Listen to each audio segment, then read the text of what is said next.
Hi everyone, welcome back to my YouTube channel.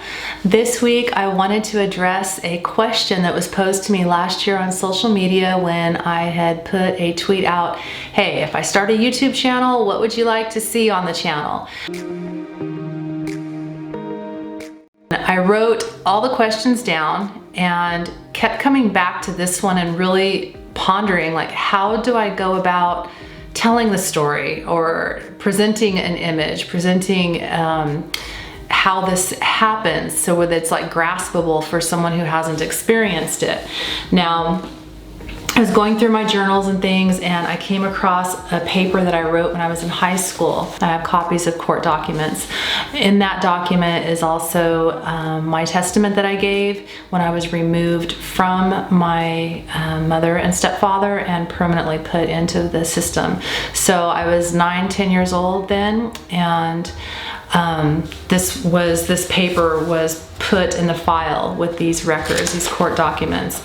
I had considered reading this paper, but then thought, you know, I could probably paint the picture and get the message across if I condense it. So interesting though, we've got good old typewriter papers, and the comment from the teacher at the end of this was, please realize your grade only reflects your use of the language. It is not a comment on the subject matter. The emotional control you exercise in telling the story as if through the eyes of a child is quite an advanced storytelling technique. So I was just telling my story. I condensed it, and to answer the question, how does a child arrive in the foster care system, I'd like to share it with you. And a little history of my own experience was I was first put into foster homes when I was, I believe, 2.5, 3 years old, according to the court documents. And I was there between 2.5, 3 years old and 5 years old, and then put back to live with my birth mother and my second stepfather from 5 to almost 10 years old, and then permanently removed and put into foster care until I aged out at 18. So this story, this experience that I'm about to read to you was the placement, the removal at that 9-10-year-old age and into foster care permanently.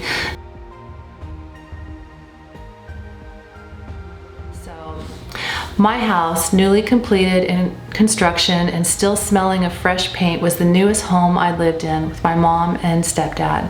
I had my own bedroom with sliding closet doors and a tall shelf inside. I even had my own small television. I'm the oldest of 3. We loved playing in our yard in the tiny mountain town. We had a large Doberman mixed dog and a pet goat. There were only 3 homes on that country road. My stepfather liked it that way. We were isolated on that road. There weren't any other children to play with except across the backyard field lived a somewhat friendly family with an older boy. I had lived in different cities for most of my first 7 years. I had lived in 5 foster homes by the time I was 5. We had a kind couple as neighbors at the end of our road. They didn't have children, but allowed us to play at their home whenever we wanted. The day the police came felt different when we were playing. The kind neighbor, Sherry, came to tell me I'd better put a jacket on and for my siblings to do the same. She said we would be leaving soon. I was confused as to why we were leaving. She couldn't drive and neither could my mother, so where would we be going? As I ran toward home for a jacket, I saw a cloud of dust coming down the road. The cloud of dust was created by a police car. Sherry called out goodbye from behind me.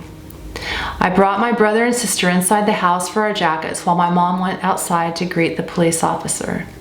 She began to be noticeably upset.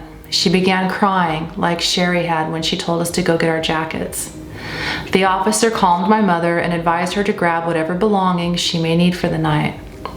What was happening? Where were we going? I reasoned life was about to change dramatically and we would be leaving that house permanently.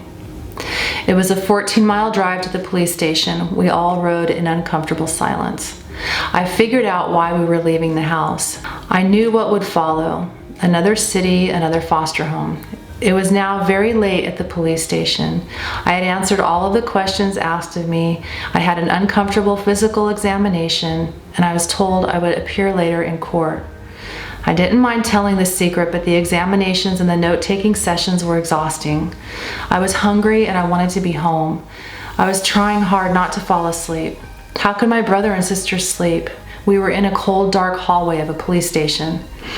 A female officer came to tell us to stand outside. 2 men appeared from nowhere to escort us to a new home.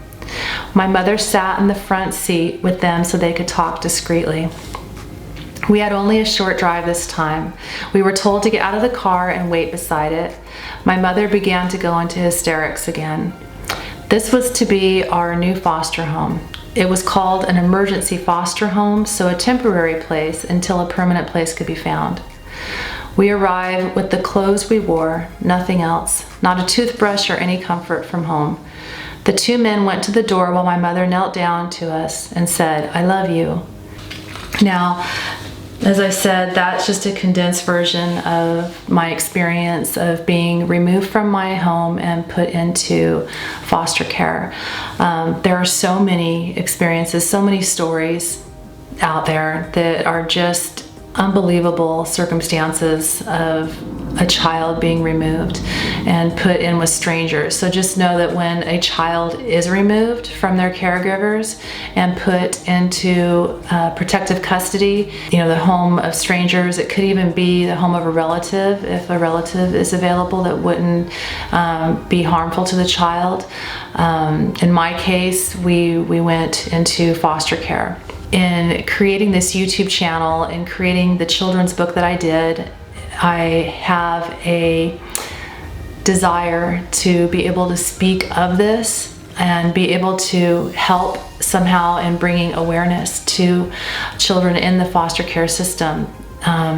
It was a confusing system to me in some of the volunteer work that I've done since living here in Texas. It apparently is a lot of ways has improved the system, and there's so many resources now, so many organizations that are helping children, but at the same time there's still those emotions of a child, of that confusion, of that on the one hand relief that the abuse that they experienced they're now removed from and don't have to endure that anymore, but then becomes the process of living. Like, it's just, you don't ever know what is going to happen to the child where they're placed. There's no guarantee as far as the quality of care that they're going to receive, other than hopefully it will be better than what they had just been removed from. When I wrote this children's book, that was something that I was able to kind of feel like that young girl and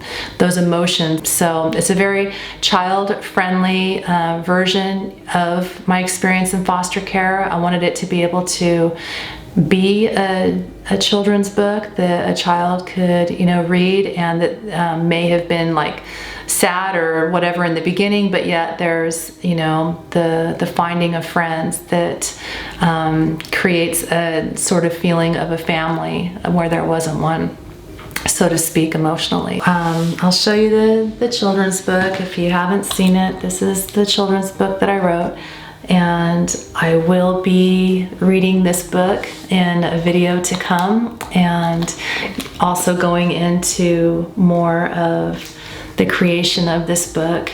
And I just love it. It's something that is very heartwarming to me, and people who have bought it, adults who've bought it, and send me emails of how the message has really touched their heart, and maybe they lived through something similar as a child, or maybe they just, not necessarily foster care, but just some kind of isolated or segregated, feeling to themselves, and it touches them and helps them feel like, what, I'm not alone. I'm not alone in these feelings. And by talking about, my foster care story and this book, and being able to bring awareness, it also helps anyone who might not know, you know, how does a child arrive in foster care? What is a foster child? I just want to bring awareness as to what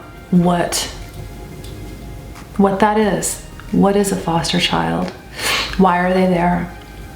It's not always what did they do. In fact, I don't really know any stories of what did the child do. There might be some out there. I don't personally know it. It's always, what did the caregiver do? What did somebody in the child's life do to put them in harm's way so that they would need to be removed from their home and put into protective services? It's necessary to be able to speak about things that are uncomfortable, because that's what brings awareness to other people who may not know anything about the foster care system. And if you've made it all the way through this video, thank you very much for your attention. I will be putting links below to some organizations. They're gathering, you know, backpacks, gathering these travel bags. They're putting toothbrushes, pajamas, underwear, just necessities that a child who is removed from their home and being put in with strangers, you know, a teddy bear, just special little things to help them feel like they have something of their own as they are put into a strange place. So it's wonderful to see organizations and what they're doing now. It's great to see internet connectivity, you know, things that weren't available when I was in the system. It's just a really, really great thing to see. Even this, you know, this media, being able to speak about it on YouTube and reach who knows how many people. It's a great time to be able to speak of this. So again, I'll put some links in the bottom if you'd like to check them out, if you'd like to make donations or even volunteer your time. There are some just really awesome organizations, even locally. I'm sure if you were to Google search locally foster care in your area, how you can like make a donation or volunteer some time. So thanks for watching. Until next time, thank you.